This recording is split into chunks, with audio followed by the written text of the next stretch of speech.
Hello everybody, Mike from the Rewatch Project Podcast here, and I am back with another edition of Front Row, these music performance reaction and analysis videos, and I am looking at a song from 1994 by Alice Cooper from the album The Last Temptation. The song is called Stolen Prayer. A quick reminder before I get to that though, that I do pause these videos, I do talk over them. That is just how I react, so I would strongly suggest that if you have not heard this song before, that you do not follow my terrible example and that you go and listen to it in its entirety before I talk all over it. Also a reminder that I do appreciate feedback, which you can leave here on the channel, in addition to likes and subscribes and checking out all of the other stuff on this channel, including the Rewatch Project with Hannah and Mike, the audio podcast where my wife Hannah and I go back and rewatch some of our favourite film and television franchises, in addition to the other film, television, music, and general other assorted pop culture goodness that also cohabits with this channel. So yeah, Stolen Prayer, Alice Cooper. I do know this song, but I haven't heard it in a really long time. And I picked this because I've always felt that the conventional narrative with Alice Cooper is that he had a great career in the 70s, but then his sort of, I guess, hair metal infused comeback that occurred in the 1980s and sort of ran through the 1990s and sort of peaked a couple of years before this, really was lesser in many ways. And I remember really liking this song. I haven't heard it in many, many years. So I wanted to go back and have a listen to some of these later period Alice Cooper songs and see whether there is any value in there at all. So we'll check that out. Last but not least, just a reminder that I do appreciate PayPal contributions to the upkeep of this channel.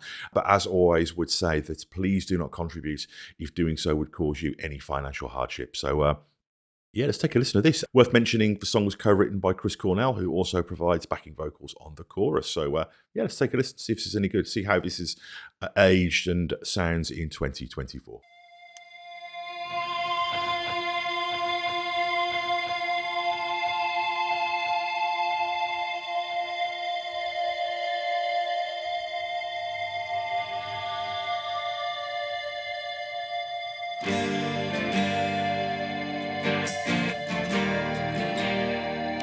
Classic Alice Cooper ballad intro there.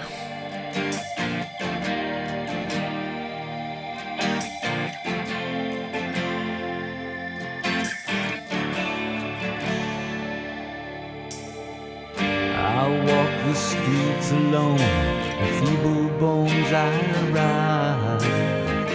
My sins are etched in stone, I've got no place to hide. Very underproduced vocal there. What a dry microphone.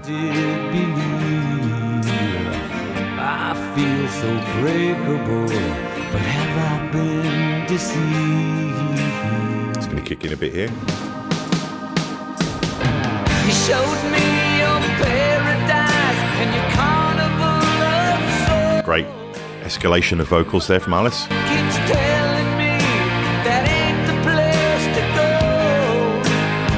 Well, I'm not invincible, so I want you to leave. Well, I'm so convincible. Have I been deceived?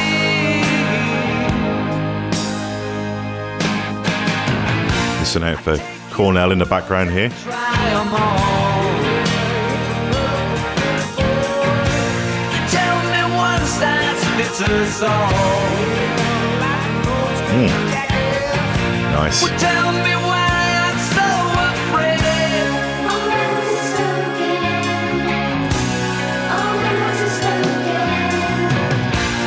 All my words are spoken, a stolen prayer. Just going to pause there for a moment. A couple of initial observations. I mean, obviously this came out in 1994, so you know, the hair metal scene was already kind of on its arse by that point. On its you know, leather cowboy chaps wearing ass. And I think that Alice Cooper had the sense, but also the longevity to understand, to try and evolve out of that a little bit. And you can see that because, I mean, he collaborated with a lot of people on these albums in the 80s and 90s, and his choice of collaborators, in this case, Chris Cornell, you know, one of the faces on Mount Rushmore, along with Kurt Cobain and Eddie Vedder from the grunge era.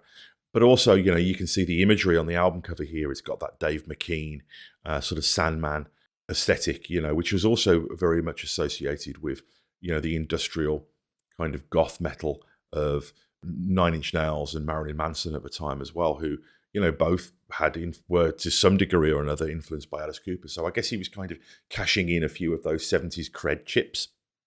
And, you know, the diversity of people who were influenced by Alice and who have collaborated with him, you know, from your John Bon Jovis and your Slash and, you know, people of that ilk, through to people like Chris Cornell, you know, who were probably drawn more to the idiosyncratic elements of what Cooper did. So there's all of those things that suggest that Alice was moving into a different stage. And I remember at the time, a lot of people were saying, oh, this album's very different. It sounds very different to what he'd done on the previous few albums, you know, starting with Constrictor through Raise Your Fist and Yell, but particularly Trash and Hey Stupid, the very successful albums that preceded this, you know, that really rode the crest of that hair metal wave. But I think that is a little bit of an oversimplification, because sure, this song does have a little bit more depth to it than those songs. And, you know, the things like the presence of Cornell, but also the kind of children's choir, that very much evokes a lot of the 70s Alice Cooper.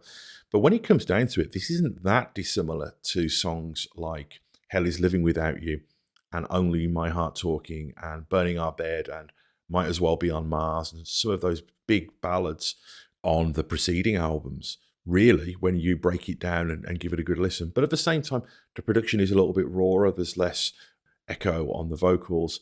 And really, I think the star of the show here, very much so, is Chris Cornell. You know, that groove he has, because the backing vocal is offset. It's kind of an answering vocal to the main vocal of Alice's. It just gives it this swagger, this kind of badass, kind of just big dick energy to the song. And of course, Chris Cornell has this incredible range, and he's playing it quite safe here. So if I remember correctly, he kind of goes, you know, there's a high ceiling to his voice. So keep an ear on that backing vocal from Cornell, and let's see where he goes as the song goes on. But so far, great ballads, you know, rock ballad with some really interesting arrangement things going on and some great early 90s production. You know, the acoustic guitars, the power chords, it's all there. I remember yesterday when things were black and white. Never thought I'd get confused on what was wrong and right. Well, I'm not unbreakable with armor on my skin. It's not unthinkable I could be fooled again.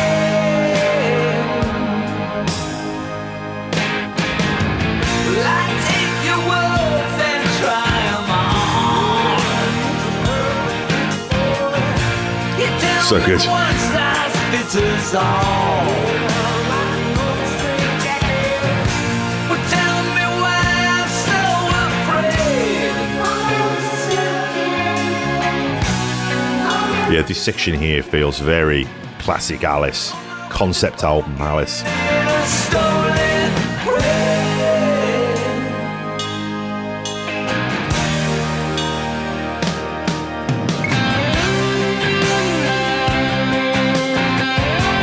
Nice, simple solo.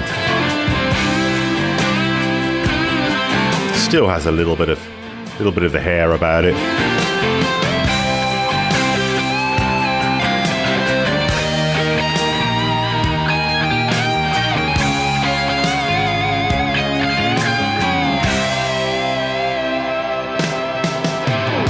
You steal another minute from my life. Great vocal from Alice as well. With your knife, you steal a little breath from my hair, and you don't care. And even though I'm choking, all my words are spoken. I take your words and try 'em on. Oh, yeah, Cornell's going for it now. Listen to this. Take this world and try it on. Go stick your neck out on the block. Straight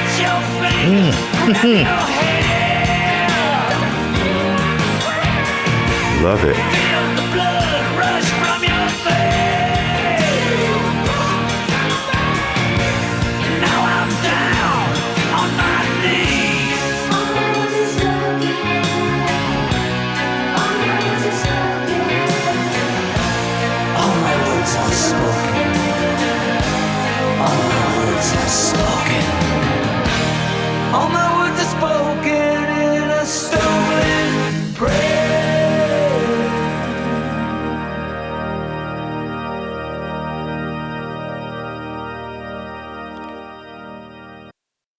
Yeah, that was great.